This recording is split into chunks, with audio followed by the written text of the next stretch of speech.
and watching Taven Jackson make reads, make adjustments, and get the ball where it needs to go, and anticipating some of these throws. If you notice our earlier games against good competition, those receivers were not where they were supposed to be. We were throwing the ball where Taven thought they were going to be, because you have to pass the ball before to anticipate where the ball is going to be for the receiver to be there, right? And I think that part of that is also why Taven and even Cam waited a little bit longer for routes to develop, because you didn't know what the receivers were going to be doing. So I think the timing is better. Taven has figured out a little bit better. He's had the arm where to get the ball and when to get the ball, to be able to do the checks and even audible to understand the offense well enough and understand where the hole is going to be before.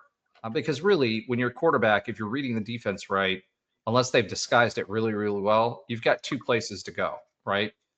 Depending on what the defense does, because you're always going to have a mismatch there. So at the end of the day, I like seeing that. So for me, the growth was in the offense. The growth was being able to connect with more passes. The growth was on the wide receivers being where they were supposed to be. And the growth was seeing Taven Jackson make those checks and be able to have a soft enough touch to get the ball where it needed to be, so these players could get to it and they didn't have to come back for the ball, or it wasn't thrown over their heads. So, and plus, dude, that one pass where he was on a rollout and he was scrambling and he was like, okay, I can either get the 10 yards or I can throw the touchdown. And he threw the touchdown across his body. That was a great pass. So I do think this is growth. I don't think we should get overly hyped, but I do think this is growth on the offensive side of the ball.